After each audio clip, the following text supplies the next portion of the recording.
Love is pleasuring others. So there was a time that somebody called me, no, actually wrote in the comment section and said, so what is love in one word or in one sentence? What is love in one sentence? Love in one sentence is the willingness, the desire, the passion, the obsession to pleasure others. Now, that doesn't always mean that you pleasure, what you give them is pleasuring them immediately right now. But it's going to create, for example, when you love your child, you might beat him and punish him and correct him. He might not like that right now, but you are actually creating pleasure in his future, for his destiny. You are pleasuring him in the future, in the tomorrow. But in one word, if you just want to know what love is, the definition of love in one sentence, in one statement, love is the desire, the obsession, the passion to make others feel good, to make others feel loved, feel good, feel wanted. But to even make it smaller and more concrete, love is the desire, the willingness, the passion, the obsession to pleasure others. The desire to pleasure, to create pleasure for another person. The desire, the passion, the interest, the willingness to create pleasure for the person you care about, that you passionately care about. That is what love is about. So love is about putting the interest of another person so high in your eyes or in your heart that you think about them and you think about pleasuring them. You think about not taking from them, but you think about giving to them.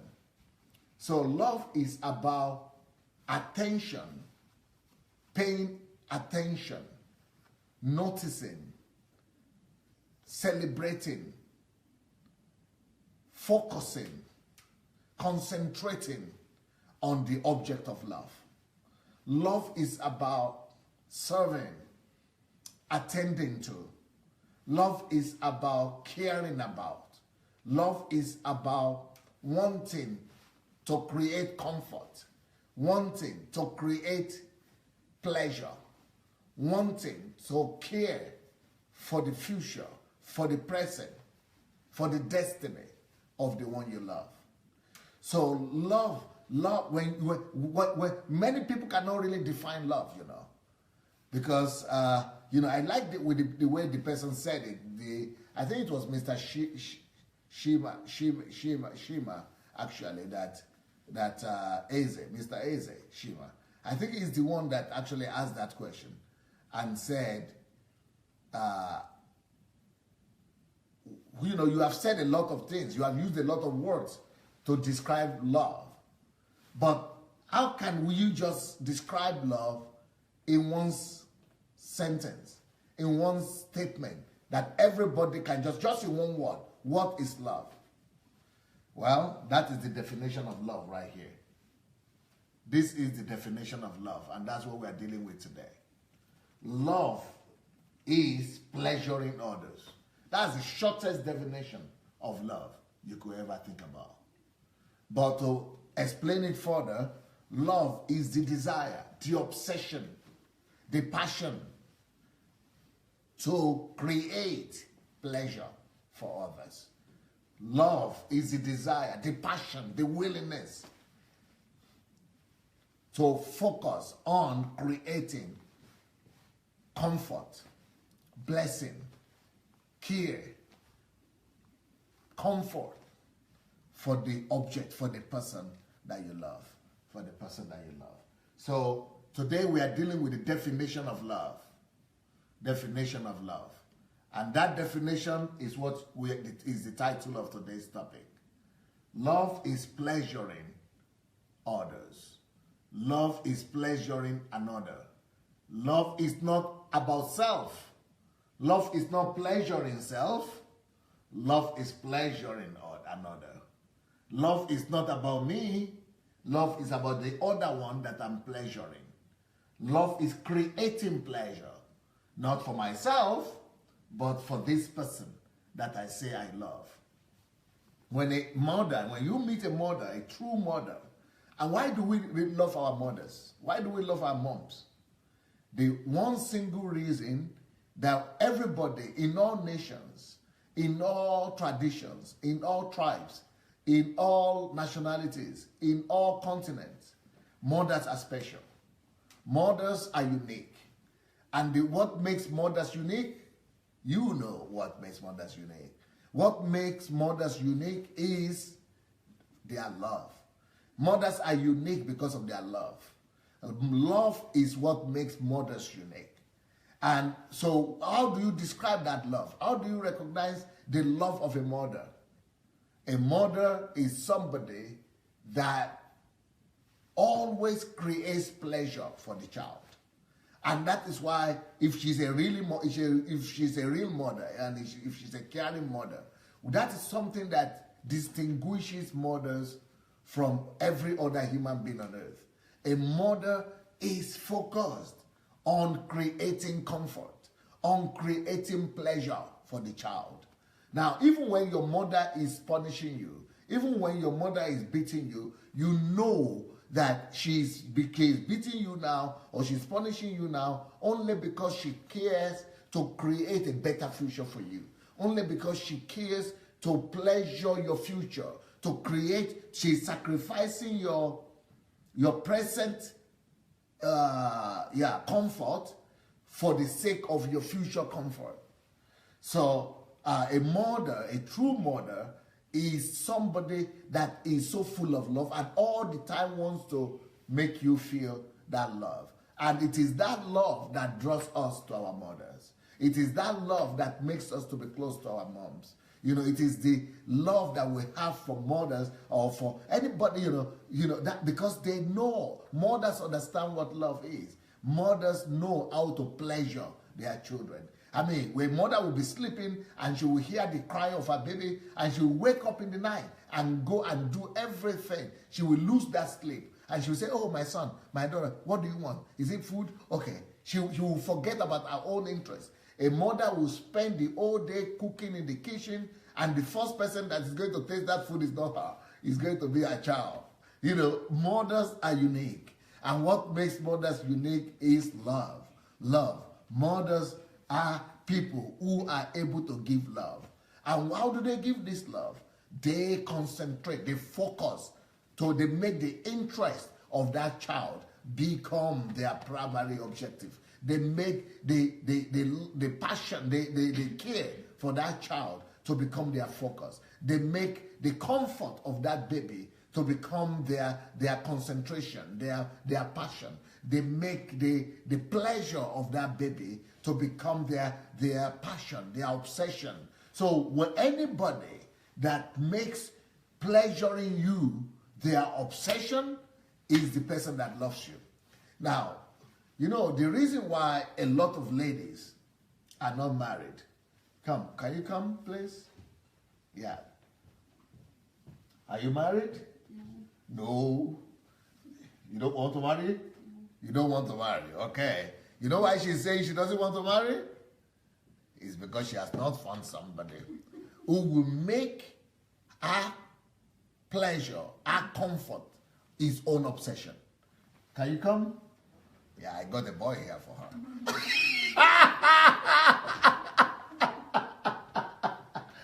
yeah. So, if this guy, if he is really passionate and serious about creating pleasure for her, and if he makes his sole focus the desire to pleasure, to create pleasure for her, if he will make his desire, and if no, let's say, I will put it differently, if he can make her and the desire, I mean, if he could make her, if he could make her become his focus of pleasure, she will not have any option but to fall in love. But I want to construct it in a better way. Forgive me, guys. You know, I said love is pleasuring others. If he will make pleasuring her his own focus, life focus, she will be falling up and down in love in no time. If he will make her, if he will make pleasuring her his focus, his target, if he will target her, that if pleasuring her will become a passion, if pleasuring her will become his passion, if pleasuring her will become his obsession, if pleasuring her, yeah, that's a better way to say it. If creating pleasure for her will be, what's your name? Alexander. If creating pleasure for Olena will become the obsession of Alexander, creating pleasure for Olena, that is how you know love. Anybody who dedicates his life or his energy or his passion or his obsession to create pleasure for another, that person is the person who loves. If he could dedicate his time to creating pleasure for you, you are a gunner, my sister. Come closer. Come closer. If he could dedicate his energy, his resources to create pleasure, if he could use his resources to create that pleasure, if he could use his resources to serve and, creating pleasure, creating comfort for her, she will be swimming in love, and she will be able to recognize somebody who loves her. So love, therefore, is the ability to create pleasure for another.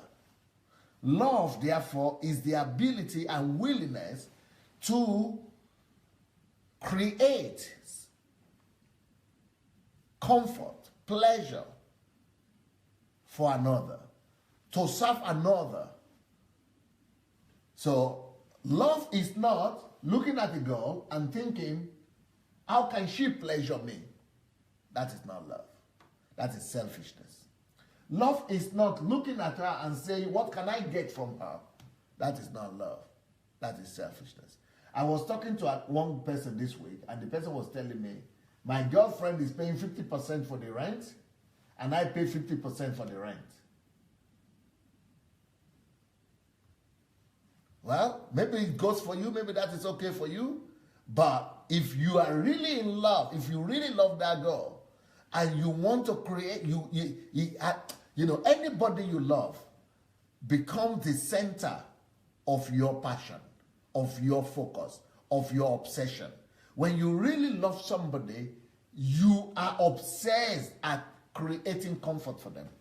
You are obsessed with creating pleasure for them. Their pleasure, their comfort, their well-being, their good feeling becomes your primary focus.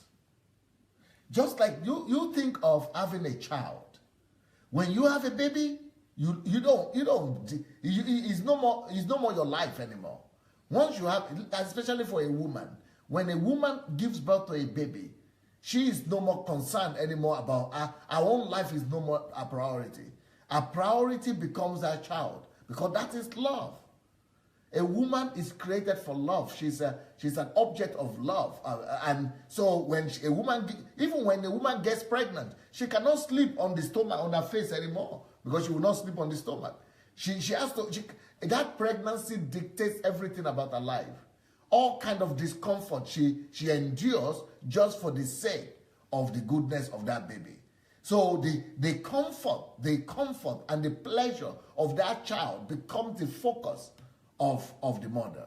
The willingness to make that child feel good, the willingness to make that child happy, the willingness to make that child comfortable, the willingness to make that child pleasurable, the willingness to make that child gorgeous is now the passion and the focus of that mother. That's what love is. Now, Olena, I just asked you, are you married? You said no. You know why you're not married? I can tell you why you're not married. I know. The reason why, if you see any girl, any woman who is not married, or any girl, I know the reason why. Now, if you ask her, she might not know. And most people might not know. But if any girl is not married, it is only because of one reason. It's not because she's ugly, because ugly women get married. It's not because she's too beautiful, because beautiful women get married. It's not because she's too slim or too fat or too... All kind of women get married. The one who are fat or slim or big or... all of them get married. You know why? So why is it that she is beautiful and she's not married? Whenever you see a single lady, any woman that is not married, it's not because she has any problem. It's not because some generational curses are somewhere or witches and wizards in the village. Forget. If you see any woman that is not married, it's because someone has not showed up. There are two things. There are two reasons. Someone has not showed up to prove to her that she will now become the object of his pleasure. Maybe he said, I like you, I want to be with you, but that doesn't prove to her that you are going to make me the focus, the object of your pleasure. You have not proved to her that I want to make pleasuring you, comforting you, my focus. You have not proved to her that I want to make your pleasure, you being happy, your comfort, you being comfortable, I want to make it my assignment. He has not proved to you that his assignment will become pleasuring you. He has not proved to you that his passion, his obsession will become creating pleasure for you. Because he has not proved that to you, no woman is going to give herself up. And if you see a woman that is married, the only reason a woman agrees to marry is because, sometimes there are different reasons, because maybe their parents are pressure from the public or from the country, I'm old, I'm not young. There might be different reasons that make a woman to agree. But if a woman really falls in love for real, if a woman really falls in love for real, it is only because somebody has proven to her that she is so important to him that he wants to care for her. He has proven to her. Someone has succeeded to prove to her. Someone has succeeded in proving to her that your care, your pleasure, your comfort, your well-being is going to be my concern. I am determined to take care of your well-being. I am determined to make your care, your well-being, your comfort my focus. I am determined. I am obsessed at pleasuring you. I am obsessed at making you comfortable. I am obsessed at caring for you, being kind to you, taking care of you. I am obsessed. I am obsessed. I am concerned. I am focused. You have become the focus of my care. It is when someone appears, a man appears, that proves or convinces a lady like that. That is when a lady is ready to give up, to marry. But if you did, even if you are a good person or you are rich, for example, let's say, because Olena is a very serious lady. She's a university professor. She's a teacher in the university. She's head of department in the university. So she's a lecturer. She's a serious lady. Now, let's say he is nobody. Let's say Alex is shoemaker, for example, or guard, or cleaner. You know, even though she's a professor, she's going to fall head on. If he could prove to her that, Olena, you are going to be, you know, your pleasuring you is going to be my passion. Pleasuring you is going to be my obsession. I just want to make you happy. Making you happy, caring for you is my obsession. I am dedicating myself to pleasuring you. Once a boy, once he can prove that to her, that caring for you, your care, your well-being, your comfort, your prosperity, your goodwill is my passion. I want to live to make you happy. I want to live to satisfy you. I want to live to care for you. I want to live to pleasure you. I want to live to, you are the focus of my care. I want to care for you. I want to, if a man could prove that to a woman, she's a goner. She's going to be falling up and down upon that head. She's going to be falling up and down in love. So that is one point. There is still another reason why women don't get married. So whenever a woman who respects herself, I'm talking about a healthy woman now, a woman who is okay, who is not sick, who is not suffering from inferiority complex, and who is not who is not marrying because of inferiority complex. Oh, I'm too old, I'm too young, I'm too slim, I'm too fat, I'm too this. I'm not talking of those ones. Those ones are not healthy women. But when you see a healthy woman, a healthy, mentally healthy, psychologically healthy, that respects herself, she will wait. And you ladies who are listening to me now, if you are well-being, if you are okay, you will know that you have to wait until somebody appears who will convince you with all convincible argument that you are the focus of his pleasure. That he is going to make you, your pleasure is focus. He is going to make your comfort his pleasure. He is going to make your care his own obsession, his own passion. He is going to make your care, your pleasure, your comfort, your well-being his own passion, his own concern, his own dedication. If he doesn't prove that to you, let him be going all around. Let him be doing anything he wants. Let him be crying. Let him be weeping. Let him be spending until he can prove to you that he is dedicating himself to pleasuring you. He doesn't know what love is. He just wants to use you. He just wants to make use of you. He just wants to take you. But a woman who respects herself, she knows that. She might not be able to put it in words like the way I'm saying now. But there is something in a woman that is hidden there in her, that she knows that the person who loves me, I will know that you love me. And the way I will know is that you will bring that thing out. You will prove to me somehow that you care for me, and that my care, my protection, and my well-being, my pleasure is important to you. That's when a woman doesn't even need to be taught this thing. It's in the subconscious of the woman. That's the only reason why a woman who is normal, I'm not talking about the sick women who are, under the pressure of marry. I'm talking about normal one. Yeah, that one, she will wait for it.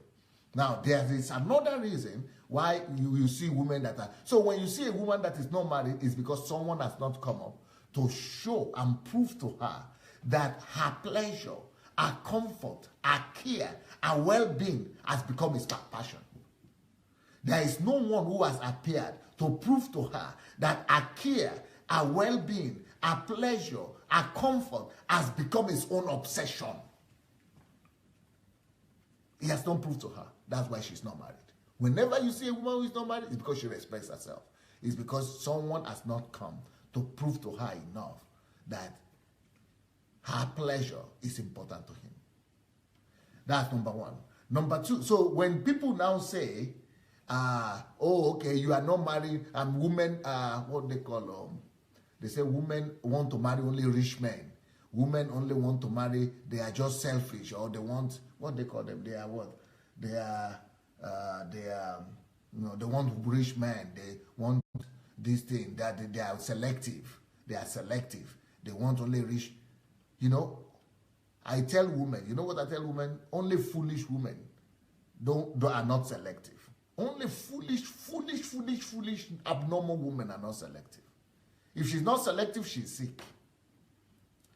Oh, okay, no, it is love that matters. So let's just, any woman that just says it is love only that matters, it is lie. What she might say love that matters, but if to her love means this thing that I'm saying, this is love.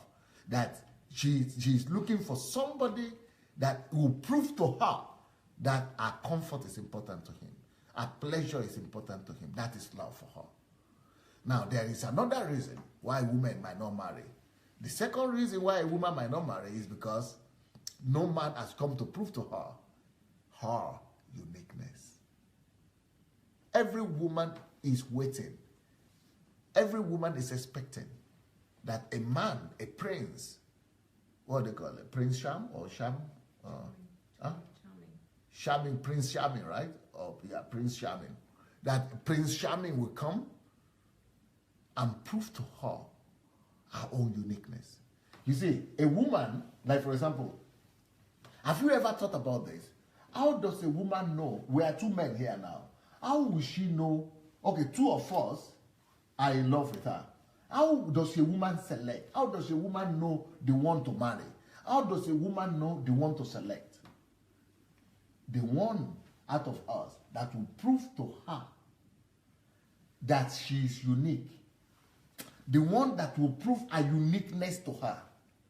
That will be able to convince her that she is better, unique than all other millions of women in the world. The one that will prove that to her, her own uniqueness, that will convince her, that will even be able to prove to her the things that are in her that she herself has not noticed before. The one that will tell her her uniqueness and paint the picture of her uniqueness to her and convince her that she's unique, of her own uniqueness. Only the man that is able to bring out that her uniqueness, seeing that her uniqueness and painting it back to her, is the man that a woman marries. So there are two things that make a woman marry. A woman marries the man that proves to her her uniqueness, that sees that uniqueness and proves it to her and convinces her of her uniqueness, is the one she marries. Number two, a woman marries the man that proves to her as well that pleasuring her is his obsession. Why? Because love is about pleasuring another. Love is about pleasuring another. Love is about creating care, creating pleasure, creating comfort for the person you love. Love is about caring, creating care. You know, the willingness to create care, the willingness, the passion, the obsession to create pleasantry, to create pleasure, to do good things for the person you love. That is the proof.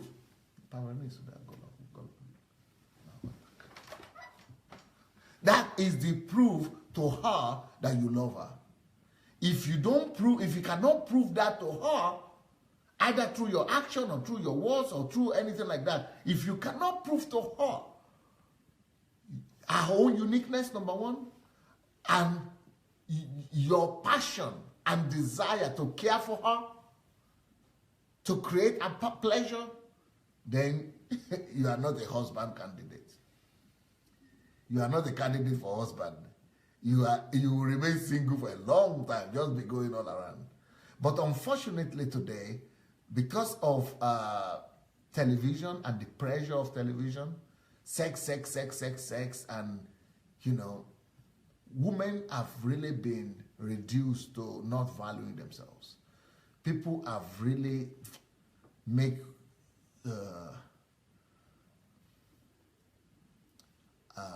women to think that it is cheap to get the agreement. And a lot of time they say, if you don't agree, I'll go to another one. Because a lot of cheap women are working out there. They are working around. A lot of easy to get women are, moving up and down. And because they are too cheap to get, they are too easy to get, that's why, people abuse them later on. Because when you marry somebody that is not committed to pleasuring you, then you'll be walking like Papa Carlo when you marry, even though you're a woman. When you marry somebody that didn't prove anything to you, then you become a slave. I mean, a slave when you marry. When you marry that man. The man will push you up and down. The man will humiliate you. The man will just treat you anyhow because he didn't prove anything to you. He didn't prove to you your uniqueness. He didn't prove to you that he's going to pleasure you for the rest of his life. That's why when I met my wife, I told her, Princess, for the rest of your life, you are going to enjoy. Because I'm going to do for you what your father, your mother, your parents, your relatives, nobody has ever done for you. I'm going to make you the focus of my pleasure. In fact, it got to a point that after about 10 years of marriage, or 3 years, or 5 years of marriage, I can't remember, 5 years or 7 years of marriage, Pastor Bose had to tell me, Pastor, you are too serious about this marriage, something. Why are you so serious? This is too much. Because I said, your wish will become my command. Anything you desire, anything you want, it will become like a command, like a decree to me. So now, of course, I've discovered that the more I grow up, the older I grow, and the longer we spend together as married, the more difficult it's becoming to, because those decrees are becoming bigger and more often than the beginning.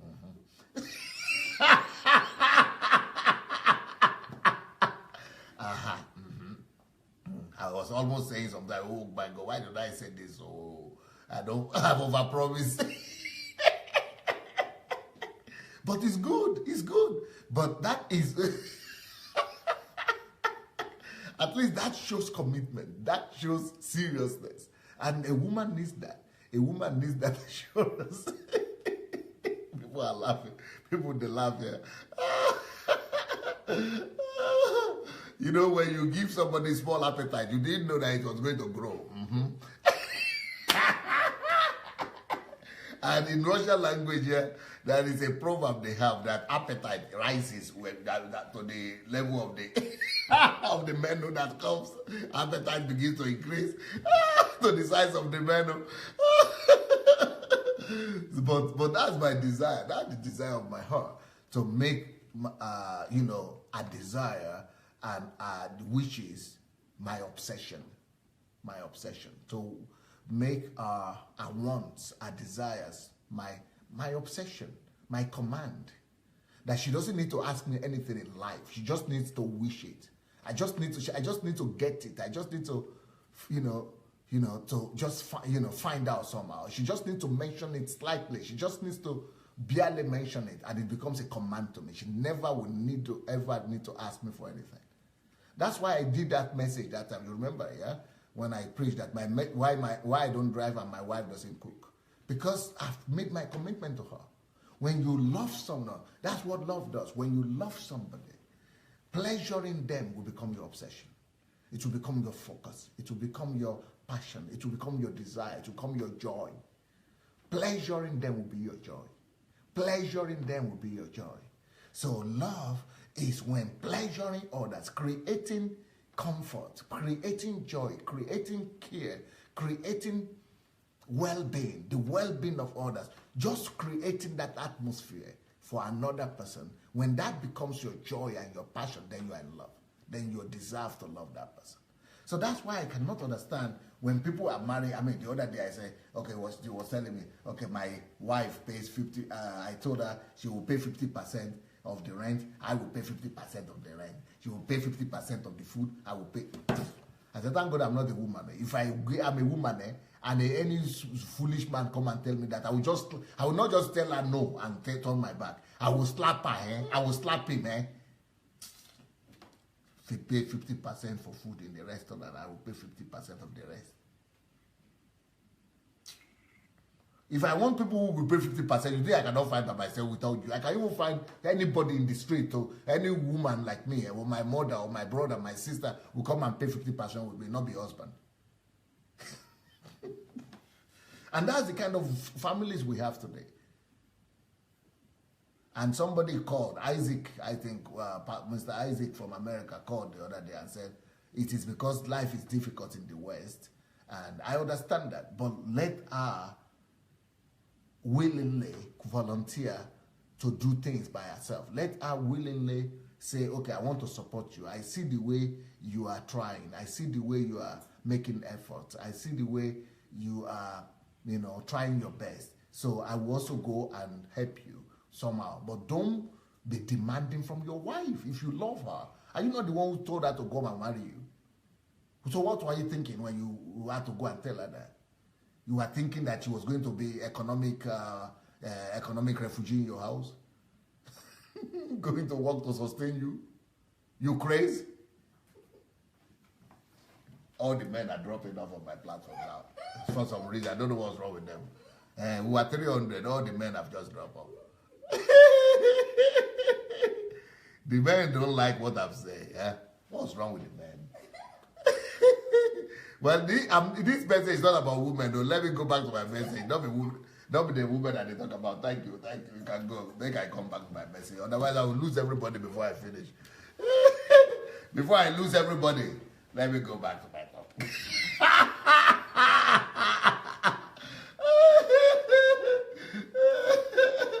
Before I lose everybody here, before I lose all the men, let me go back to that topic.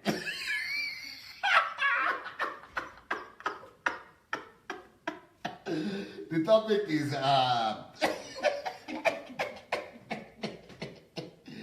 love is pleasuring others. So to create pleasure for others, not for self, but for others, that is love. Love focuses on others. Love concentrates its passion and love and energy to give others, to make others feel good. So love creates pleasure for other people. It focuses on others. It's not focusing on getting from others, but focuses on giving to others. So all problems in the world, including in relationships, if you see any marital problems, any relationship among people, if you see problem in any marriage or any,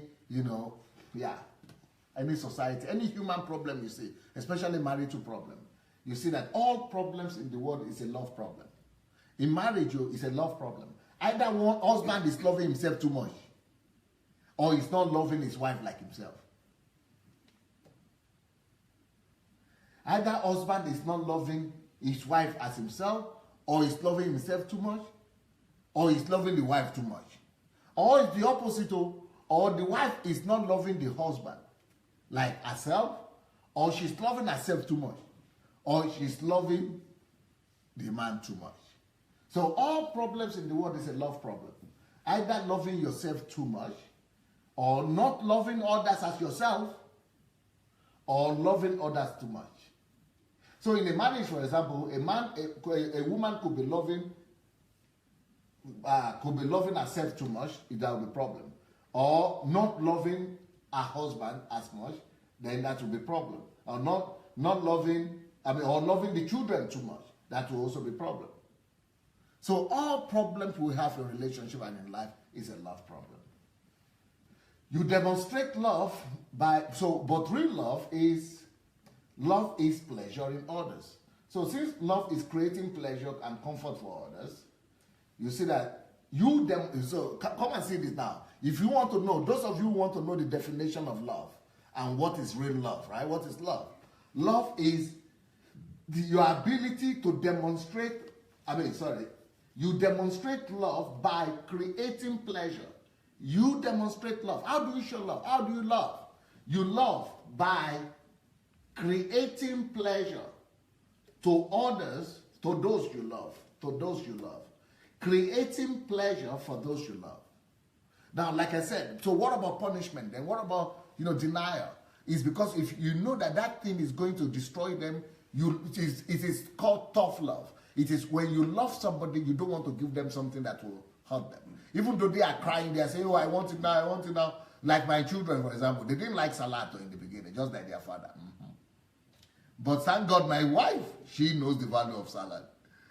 So even though my children wanted sweet and chocolate all the time, from morning till evening, but mommy will always force them to eat salad. And it's not because she doesn't love them all. You see, she denied them the immediate pleasure, but because she is more obsessed at pleasuring them than they themselves. They think that the salad is not good. They think it's the chocolate that is good for them in the breakfast, lunch, and evening and dinner. But my wife now says, no, salad has to be present every time. So they think, oh, mommy doesn't love them. No, it's the opposite. It is actually mommy that loves them more. She is more obsessed at pleasuring them, at creating comfort for them. Their well-being is more of a concern to her than to them themselves. They themselves don't even know that she is more in love with them than they themselves with themselves. Because what they were asking for was not going to be good for them. But my wife, their mother, knows that what she is giving them is what is better for them. So love is when you focus at pleasuring, at creating the best, at giving the best to the person you love. You know, love is when you focus at creating the best condition, the best, amenity, the best pleasure, the best comfort, the best care for the person you love. So you demonstrate love. How do we demonstrate love? You demonstrate love by creating pleasure to those you love, or for those you love. That is how you demonstrate pleasure. Love. That is the only way to demonstrate love. You've got to go to create that pleasure for them. You've got to go beyond your own comfort zone. You've got to break your own comfort. You've got to go beyond your own, comfortable, demand. You don't say, I love you, but it's not comfortable for me, if I do it for you, it means then I will not feel, I will be missing. No. If you really love, you put their interest first. If you really love, you are not thinking about your own interest or your own pleasure first. You are thinking about the pleasure of the person you love first. So you not say, okay, I love you, but Jesus said you can only love your neighbor as yourself. So I have to love myself first. Then when I finish loving myself finish, then with that love that I love myself, then I will now be using it to love you. That is not Jesus. That's not the way Jesus meant it. That's not how Jesus meant it. Love will always prefer another before self. That is love. Love is the ability to pleasure others before self, to prefer, to concentrate on pleasuring others instead of self. Love is creating pleasure, comfort, conduciveness, creating care, love, kindness for another, the one that you love. Are you not the one who they love? You are the one who is loving. You are the subject of love. But the object of love is the person you are loving. So it's the person you are loving that they must get the priority focus, not yourself. You are the subject, they are the object. So you must, concentrate. You are not thinking of yourself. You are giving to them. That is love. Love has to be about denying self to create comfort for another. You are denying yourself comfort. You are denying yourself pleasure to give pleasure to another. You are reducing your own pleasure. You are reducing your own comfort to create and give greater comfort to another. That's what God did. That's what Jesus did. Jesus left his own comfortable place in heaven. He left heaven to create comfort for us. He left heaven to pleasure us. He had a more comfortable place in heaven, but he left that place. That is what love is. Love is about you, denying, reducing, denying yourself something to create corresponding blessing or love or comfort for the person you care for. So how do you love people? You demonstrate love. The only way to demonstrate love, the only way to show love, you show love by creating pleasure for those you love. For those you love. You create pleasure, you create blessing, you create care, you create kindness, you create pleasantry, you create blessing, well-being for those you love. You don't just want to get from them. When you begin to think about what you can get from them, that is no more love. But you want to give and pleasure them above all, even above self. If it is out of this definition, it's not love. If it's not like this, it's not love. If it's the opposite of this, it's not love. John 13:3-5 says, Jesus, knowing that the Father had given all things into his hand, and into his hands, and that he had come from God and was going to God, rose from supper and laid aside his garments. That goes bullshit, was it like text? And laid aside his garments, took a towel and girded himself. After that, he poured water into a basin and began to wash the disciples' feet and to wipe them with the towel with which he was girded. What is this? This is crazy. Asha, what is this? You see, Jesus took his towel. Yeah? Jesus took his towel and washed the feet of the disciples. Why would he do that? You see? And then clean it with his towel. Care for the people. What is Jesus doing? Jesus is demonstrating exactly what we spoke about. You demonstrate love by creating pleasure. Their legs were dirty. The legs of the disciples are dirty. Jesus removed their sandals, took a basin of water, put the towel on himself, took the basin of water, cleaned their feet, washed their feet by himself. Jesus did this by himself. Took the basin of water. Why? Because love is demonstrated by creating pleasure. He was creating pleasure for those he loves. Can you compare that to the way church is run in Nigeria today? Can you compare that to the way church is run in Nigeria today? Do you want to tell me that the GOs are the ones going to create pleasure like that for the members? Do you want to tell me that the pastors love their members in Nigeria? If the pastors really love their members, how are they denying themselves to go create pleasure? How are they denying themselves? You tell me how they are denying themselves to go create pleasure for every church member. How are they denying themselves? What are they denying themselves to make sure that the person they love doesn't suffer? To make sure that the church members don't lack? To make sure that the church members don't suffer? To make sure that no church member goes hungry? To make sure that no church member suffers? To make sure that no church members lacks anything? What are the sacrifices the pastors that are supposed to love their members, what sacrifices are they willing to go? What price do they pay to make sure that every member is cared for? What are the resources? Like the towel, what are the towels? What are the finances? What are their resources that they are using to use their own? Jesus took his own towel. Jesus used his own towel to take care of the needs of others. He didn't collect their own towel. He didn't collect their own resources. Today, churches in Africa are busy collecting from the poor members, collecting their own resources, collecting their own towel to add to the towel they already have. The pastors already have many cars, many houses, many towels, many resources. But the single ones that the other ones have, they are being collected from them and added to the ones the pastors are having. The very opposite of what Jesus did. Jesus rather took the only one that he had, the only tower that he had, the only resource that he had, and he went to create pleasure. Love is creating pleasure. You tell me how pastors in Nigeria are creating pleasure for their members. They say they love their members. Their members say they love them. But it's only one way road. They are the only ones collecting from members. If they really love their members, you tell me how they are discomforting themselves, how they are using their resources, how they are making sure that they are creating pleasure for the members.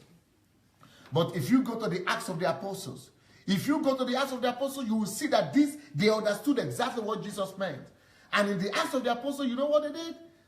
the pastors collected offerings, and maybe tithe and offering or whatever they collected. Everything they collected, they never took anything from it. The Bible didn't tell us in the Acts of the Apostles, in the church, in chapter 4, chapter 5, the Bible didn't say that what they collected, they used for themselves. The Bible said that what they collected, they used everything to create pleasure for their members. They used it to create pleasure. They created so much pleasure. They created so much condition that it was recorded in the Bible that none of them lacked. None of the people. And you remember one day 3,000 people got saved. In another day 5,000 people got saved. So there were minimum 8,000 people that were in that church. Out of 8,000 people, no one lacked anything. No one lacked anything. No one lacked anything. Why? Because the things were being brought. All the riches and the wealth were being brought to the feet of the apostles. And the apostles didn't pocket anything. They didn't take them to themselves. They were using them to create pleasure.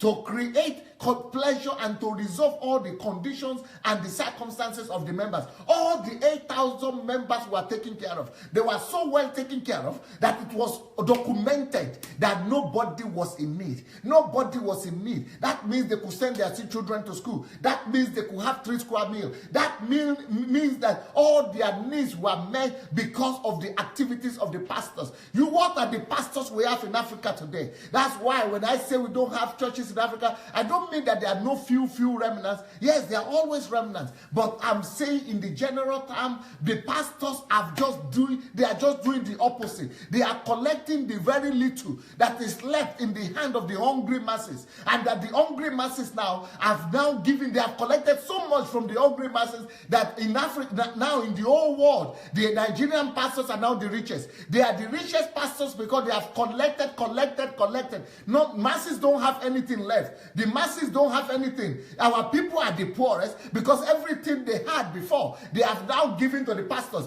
Pastors have collected everything they have in so much that pastors are now the richest in the world while the members are the poorest because they have totally butchered the Bible. They have butchered the word of God. They have turned the word of God upside down. Instead of them to be using their own resources to take care of the members of the church, just like this, my member here now, I'm caring for him. I'm taking care of his legs. I am using my resources to take care of him. He's staying in my house now. Why? He's just coming to spend a week and to just serve, to just stay here because he's using my resources to take care of his needs. Now, why are our pastors in Africa not doing this? Because that's why the country is the poorest and the pastors are the richest. Because it's the opposite. They are not distributing everything they collect from people to everybody so that the same testimony as was recorded in the Acts of the Apostles could be recorded in the Nigerian church today so that nobody will be in need like it was in those days.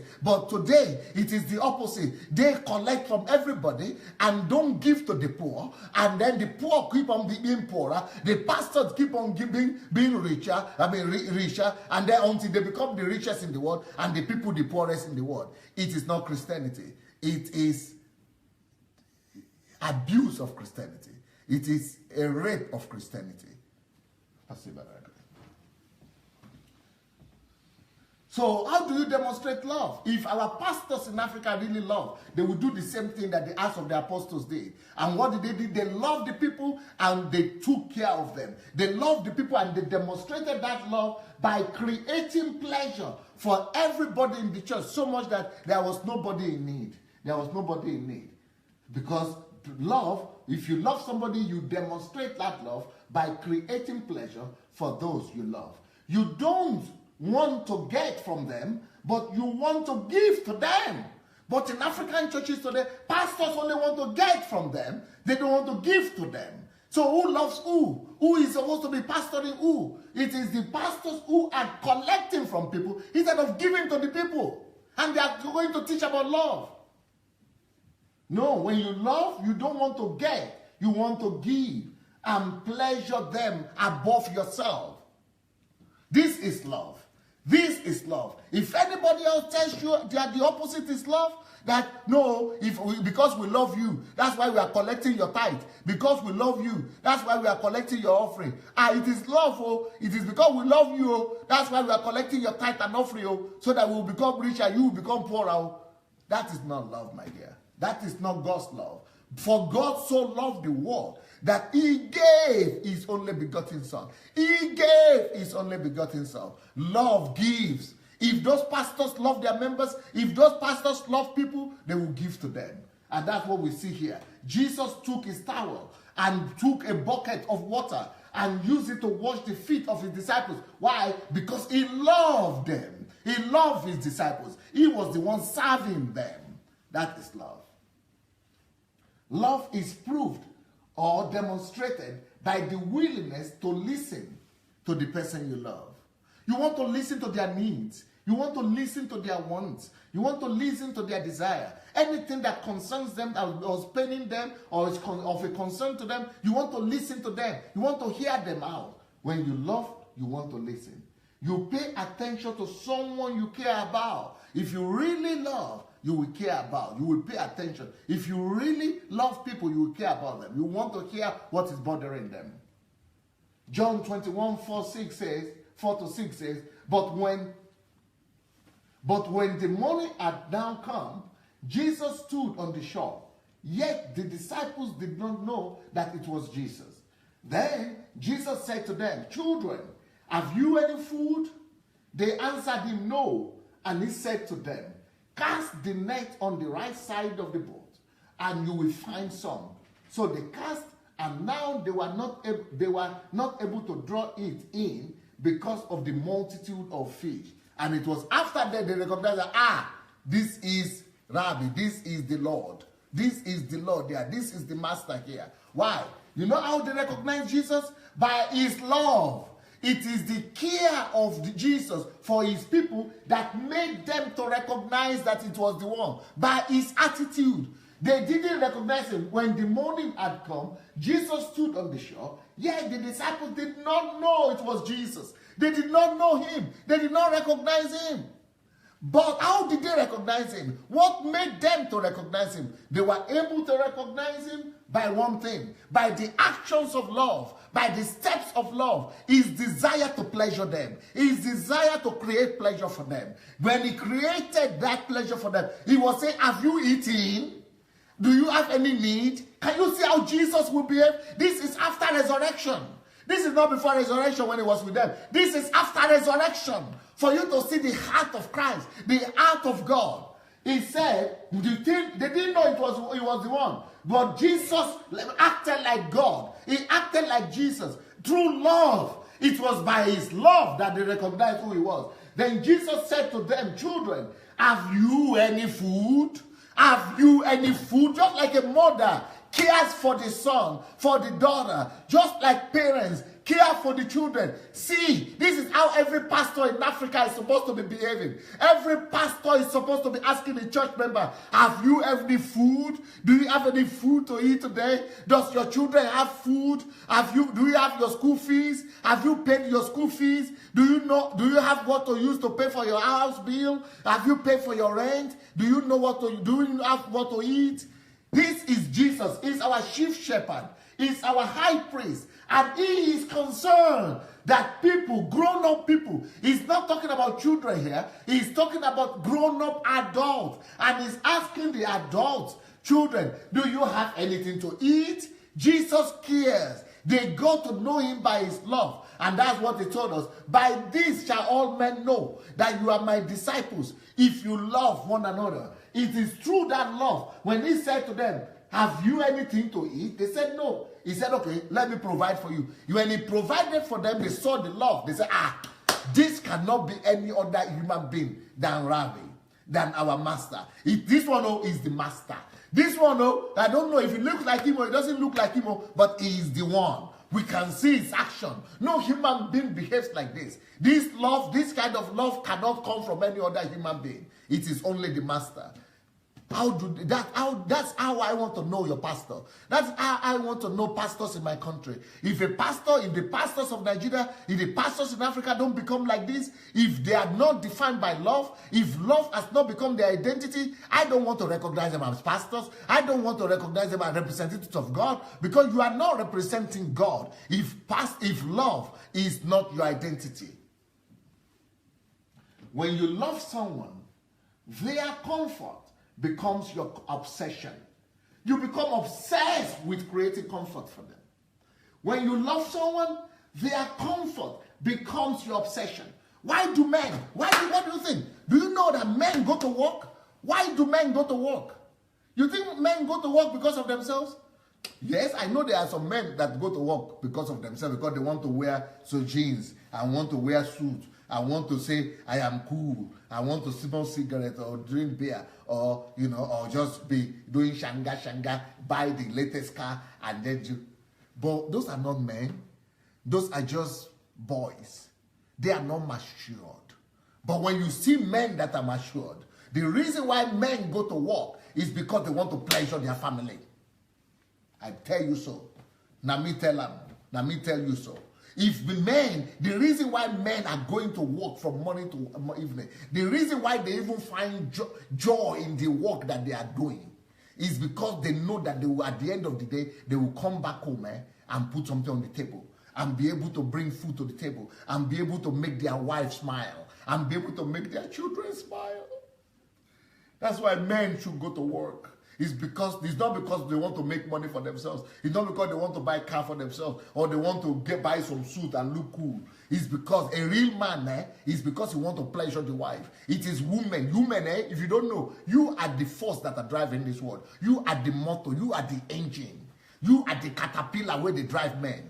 You are the people, you are the force that are driving the men. It is because of you that we go to work. It is because of you that we wake up in the morning. It's because of you ladies, it's because of you girls that we want to go and work and fight it out. That is because of you we want to study and get second degree and get second education and go for PhD and go and get the best job and work in the oil company and write our books and get popular and get important and make all this up because we want to pleasure you girls. We want to pleasure you ladies.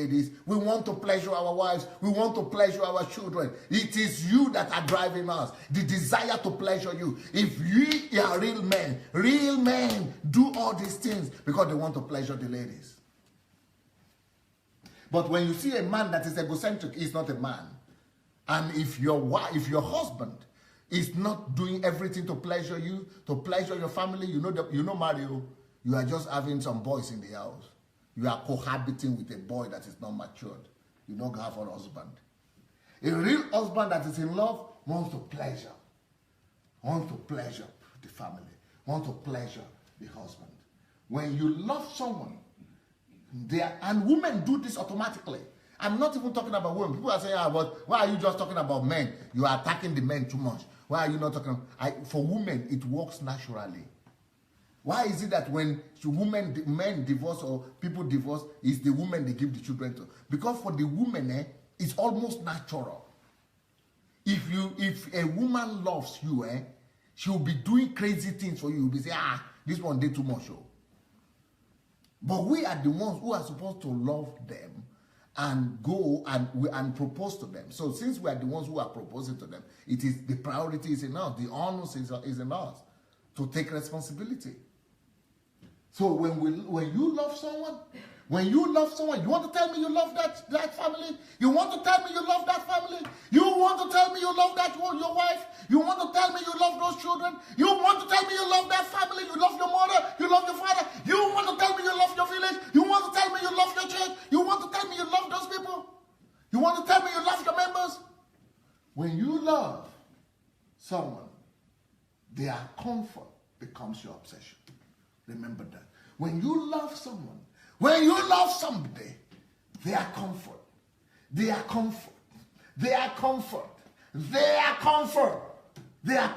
their comfort becomes your obsession. When you love somebody, you will not go to sleep because they are uncomforted. You will not go to sleep because they are not comfortable.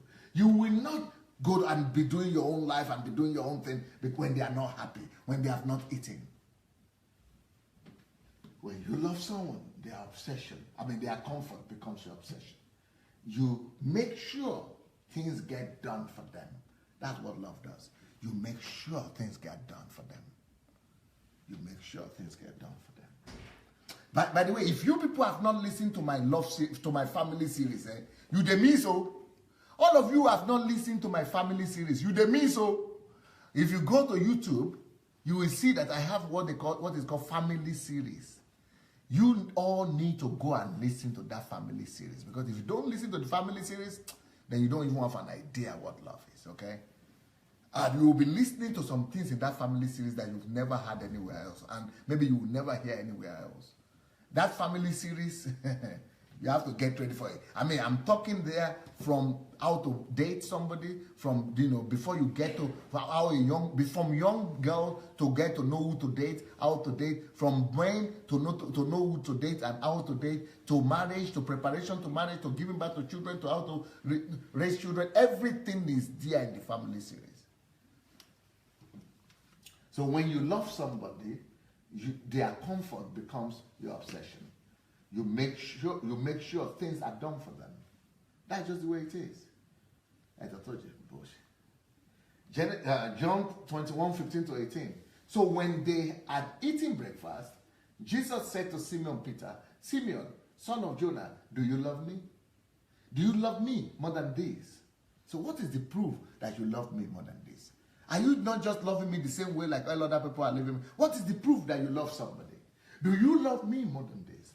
Do you love me more than this? Do you really love me? You see, there is no love without creating, without being obsessed to pleasure in the heart. If you love God, you will be obsessed to pleasure in his heart. If you really love God, his pleasure will be your obsession. If you really love God, doing his will be your obsession. Go read the New Testament. You begin to see that Jesus is always saying, thy will, I come to do the will of the Father. It is the will of the Father that I come to do. If the will of the Father, the will of the Father, the will of the Father, the will of the Father, I am here to do the will of the Father, will of the Father, will of the Father. Why? He is obsessed to pleasure the Father. He is obsessed to pleasure the Father. He is obsessed to comforting, to pleasuring, to doing the will of the Father.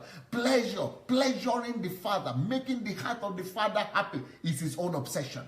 When you love God, you want to live for the kingdom. That's why it says, seek ye first the kingdom and his righteousness. Because when you love God, you don't want any of that thing. No, you are not going to be pleasuring yourself. You are not going to be seeking for your own interest. You are not going to be seeking for bread and butter. When you love God, you will begin to seek the thing that he seeks, the thing that will make his heart happy, the thing that will concern him. His priority will become your priority. When you love God, that love will be demonstrated by the interest you are taking in the things that pertain to God. You make your own interest, you make it secondary. You begin to seek the King, to know his will and his desires, and you begin to seek to bring it to pass. You begin to work hard to make sure that anything that will make God happy, you are doing it. You begin to study hard to make sure that you want to pleasure the heart of the Father. You will begin to make money. You want to become a millionaire, a billionaire, to make sure that you have all the resources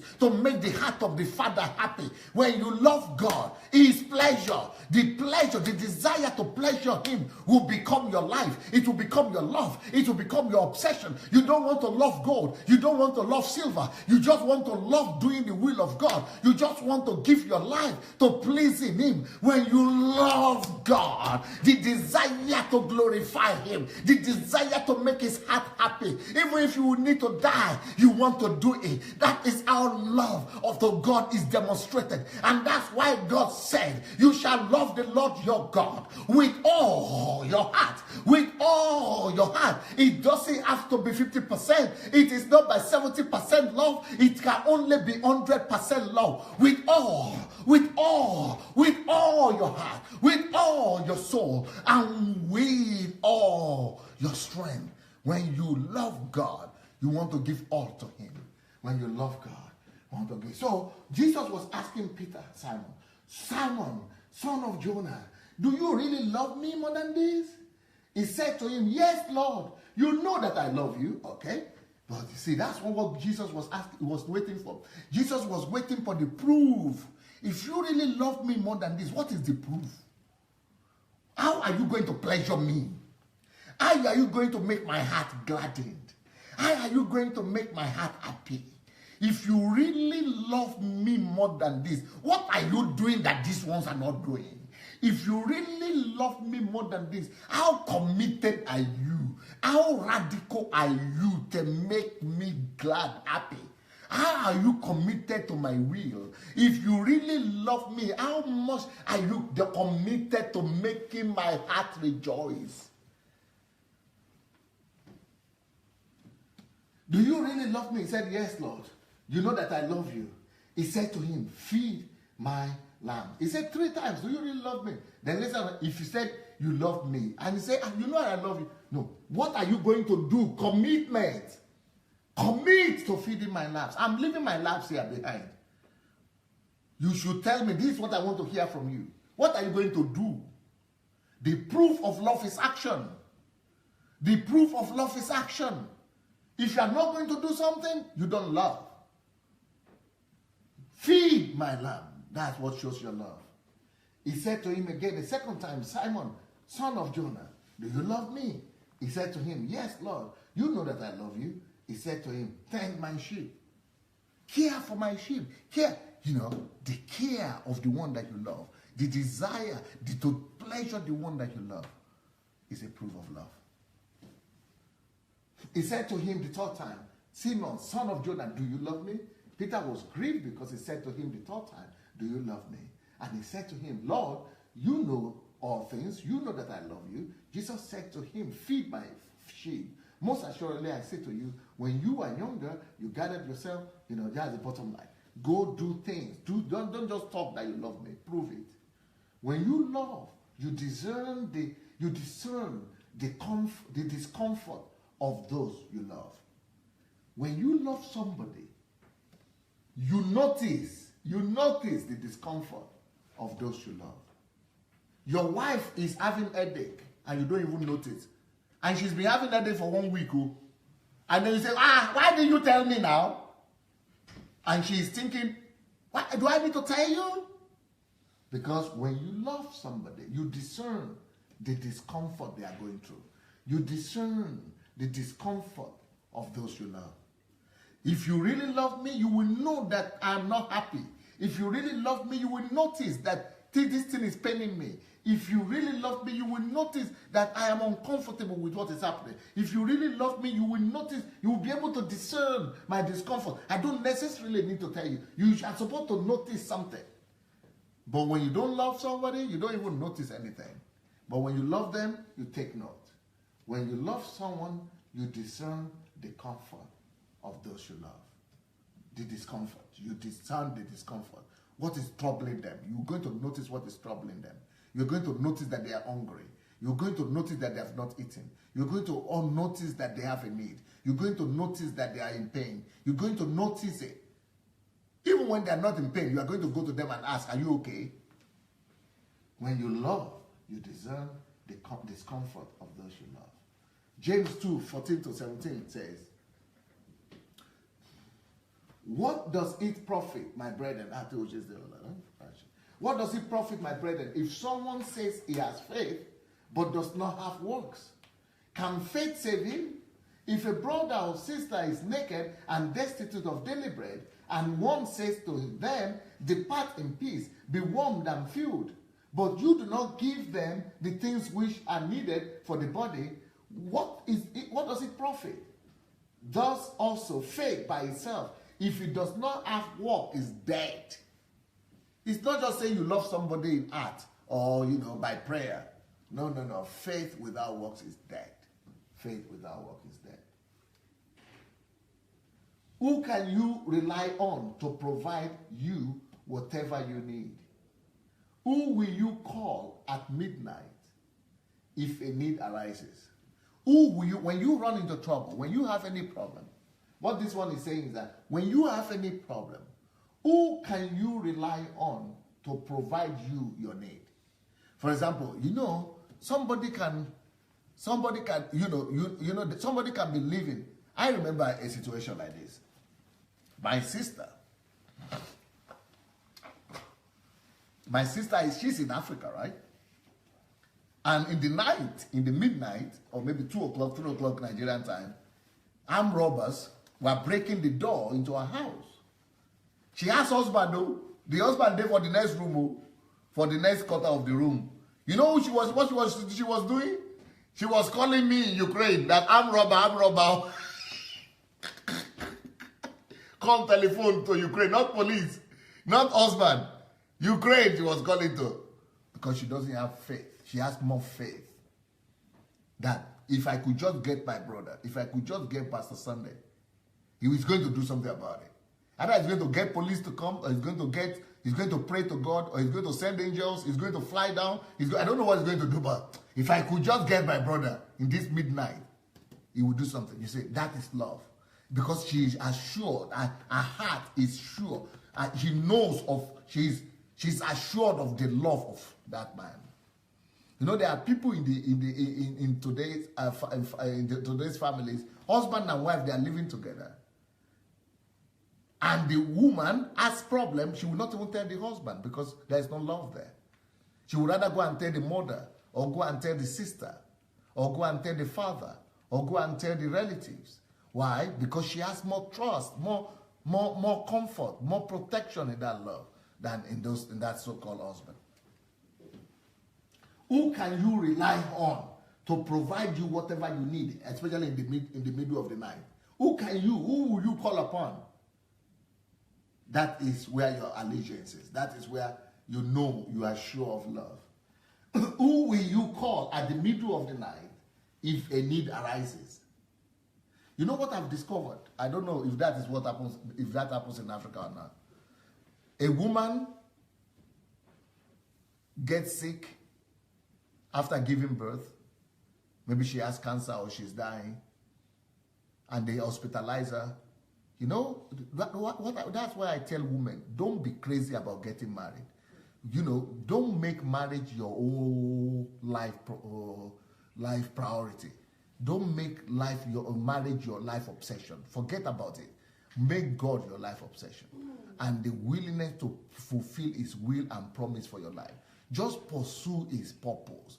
Just make him your priority. Because when you make men, husband, wife, your priority, what I've seen, I've been a pastor for almost 30 years now.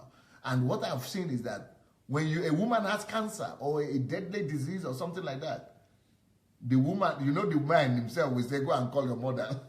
I'm going to go to work. Let your mother come and stay with. Normally, who comes to stay with you in the hospital? Who comes to stay with you in the hospital? Normally, it's not the men. There are some men who are okay. But in most cases, it is the mother of that woman. The mother that she has left since. The mother that she has forgotten since. Because nobody is going to be there for her. The husband is rather going to go and get another woman, or go to a job and get with his friends and something like that. Because that's not love. You see, love must be focusing on pleasuring others. But when somebody is focused on pleasuring himself, when, God forbid, when you have crisis, the man just goes to the next door neighbor and gets married to the next woman's there. That's all. But so you must begin to look out for these kind of things, to know and discern and define for yourself what love is and what love is not. So who can you rely on to provide you whatever you need at time of need? That is the person that loves you. Who will you call at the middle of the night if a need arises, like with my sister? That is the person that loves you. Galatians 6, 1-4 says, brethren, if a man is overtaken in any trespass, you who are spiritual, restore such a one in a spirit of gentleness, considering yourself, lest you also be tempted. Bear one another's burdens, and so fulfill the law of Christ. For if anyone thinks himself to be something, when he is nothing, he deceives himself. But let each one examine his own work, and then he will have rejoicing in himself alone and not in another. You see what he's saying? If a man is overtaken, restore the person. That's love. Love cares for another. You restore the other one, in the spirit of gentleness, considering yourself lest you also be tempted. Bear one another's burden. That is love. Love cares for another. And so fulfill the law of Christ, the law of love. When you love someone, you can easily adapt yourself to the demands of that person. When you really love someone, you will not say, oh, your demands have to get too much. Oh, you are demanding too much. You are asking for too much. No, when you love someone, you can easily adapt yourself to their demands of the people you love. Even though you had your own plans, you had your own, but your comfort comes secondary when you really love. When you really love, the comfort of the person you love comes first, and you will easily adapt yourself to their demands. Let's show some videos. Right. I wanted to go for brunch or something, so I was thinking we could book something. There's a really nice restaurant. Yeah. I thought we could go. Hold on 1 second. Yeah. Yeah. 20 minutes. Pen. Sorry. Thank you. Yeah. See you later, yeah? Bye. Okay. Yeah, okay. Be there.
Truth is that it does.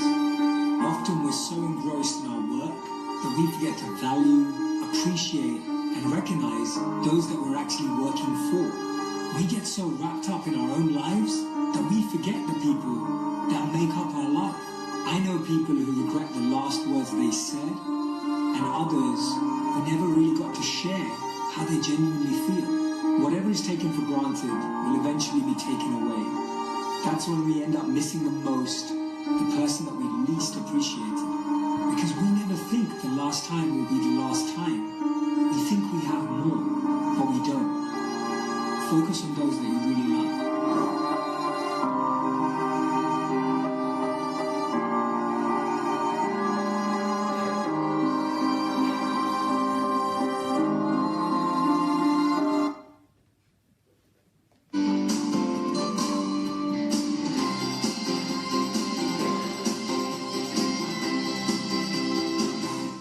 After having lunch, Pastor is hurrying to church office. Today he has his spiritual council meeting and personal consultations.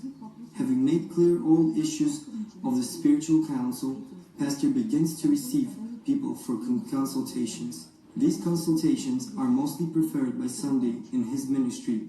All that he lives and works for is to help everyone who has entrusted him his problems or needs. It was impossible to listen to these life stories without tears. Even Pastor himself at times had this damp shining in his eyes. People were coming and coming, bringing their tragedies or asking their spiritual father for advice, and no one left without comfort and support. For a moment, it had already seemed impossible to stand all these problems, but Pastor went on and on, listening till the very end.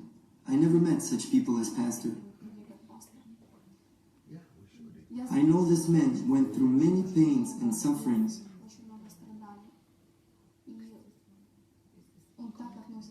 And the way he treats people is indescribable.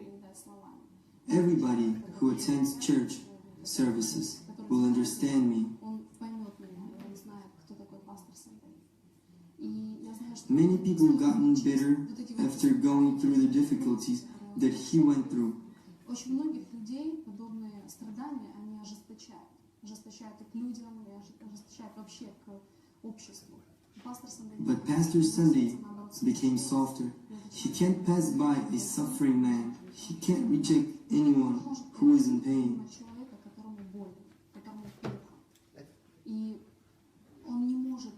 He can't calmly look at people's tears. God has given him the ability to remove tears from people's eyes. After the first time I came to church and heard his preaching, my tears were wiped away also.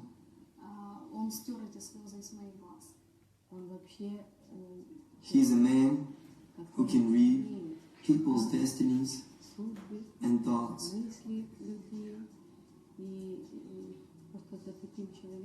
He is the one whom I wish to follow and trust my life to. All those years that I was near him laid a mighty foundation in my soul.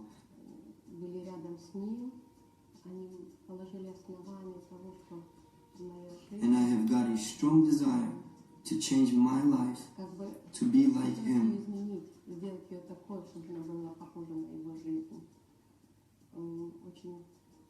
I wish the whole world would become like him in every way.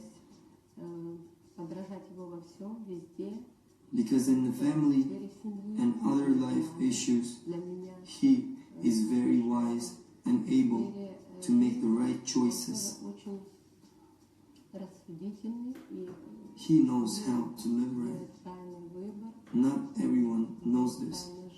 Sometimes we find ourselves weak. Sometimes we fall. And he teaches people how to stand up and go on.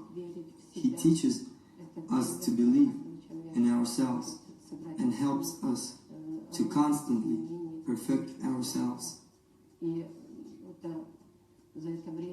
I can surely say I have been changed during the time I was by him.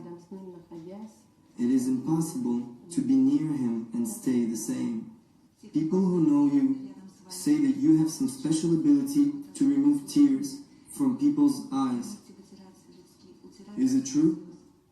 Yes, everybody notices that, because I myself cried a lot in my time. It is very easy to understand a man that is in harsh circumstances.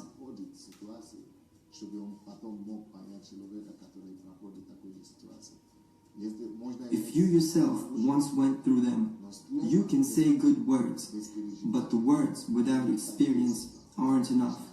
But when you know out of your personal experience what the person feels in a difficult situation, it is easier to talk to him. I devoted my life to helping people to reach their full potential. I always say, if someone found himself near me, even for 5 minutes, this man won't stay the same. I mean, if the man will listen to what I am telling him, his life will be changed forever with God's help. Do you love people? Yes, they are my life. This is my nature, to love people. Only the man who knows me a little or doesn't know me at all can ask such a question. But those who know me can surely say that when we talk about Sunday, we talk about love to God and love to people.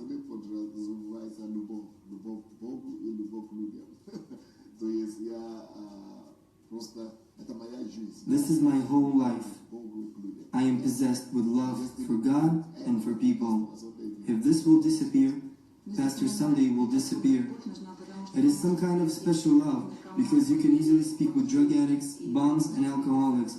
You can shake their hands and greet them.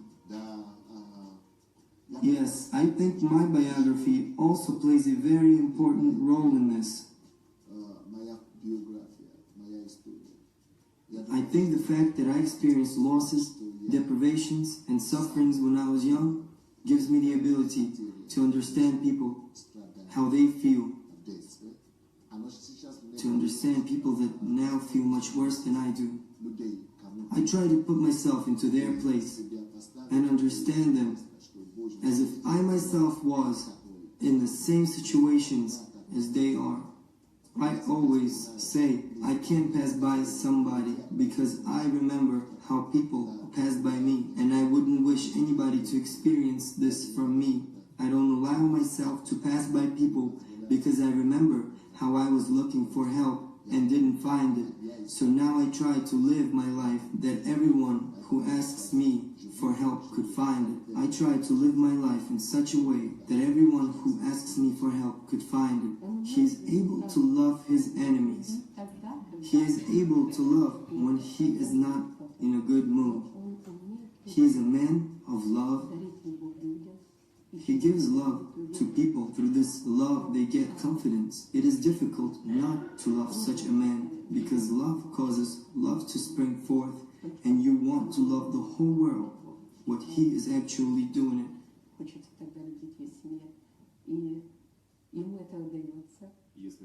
If not a church service that had already started under the leadership of Pastor Bossi, Sunday would continue listening to the people until no one would be left unadvised. But the congregation is also waiting for him to preach. The shooting crew members were already completely tired of such a rhythm, but Pastor Sunday was full of strength and energy. Interesting, where does he take it from? I think he has just one source, God, who fills him up with love for people. In my opinion, this really is his source. Because without love, you cannot do anything. You can't do anything. Only love can give you wings. Only love encourages you to do something unusual and extraordinary. I think this is his secret.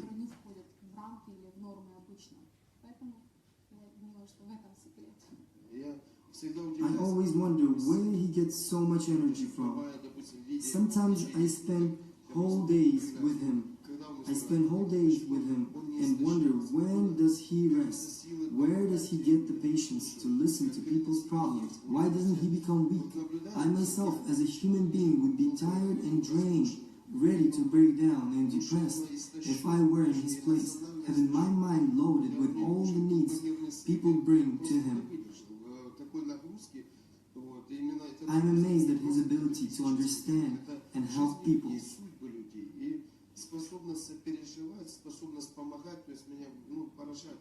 Pastor Sunday, many who work with you are amazed at how hard you work. Where do you get so much energy?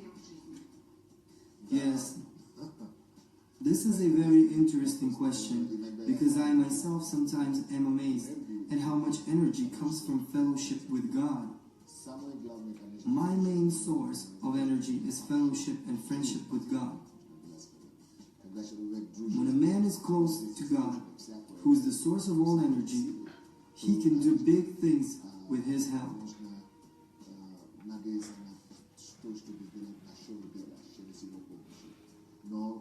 Of course, as all people, I get physically tired, but I think I'm doing more than a normal man can do. You always have many people around you. You receive people before the service and then after the service. Where do you get the wisdom and knowledge while consulting people and advising them? It's very simple. I just turn to the Word of God. It is written that in the beginning there was the Word. The Bible is the source of wisdom. So imagine when every week about 20,000 people are coming to me. They all need a personal advice. They all need to be touched and listened to so that their pain could go away. They all need to be understood and comforted. 20,000 people every week. Of course, you need lots of strength, and only God, His Word, only God and His Word can give you it. His Word is our foundation. His Word holds the whole world together. In the beginning of all was the Word, and it was God's, and then it became flesh. The Word that holds the whole world also holds the man who trusts this Word. The hope of God's Word gives me supernatural strength and energy. Thanks to that energy I get from the presence of God in my life, From prayer and studying the Bible, I have the ability to serve the people and work as much as I do. Even after the church service, Pastor doesn't rest. He is open to everyone who needs him. He is always surrounded by people, and there are no bodyguards around him. Hello, everybody. Let's see if we have some callers. Do you have some callers there? Okay, this is a new book that we just had, Understanding God, the Kingdom of Love. They are on Amazon, Understanding God.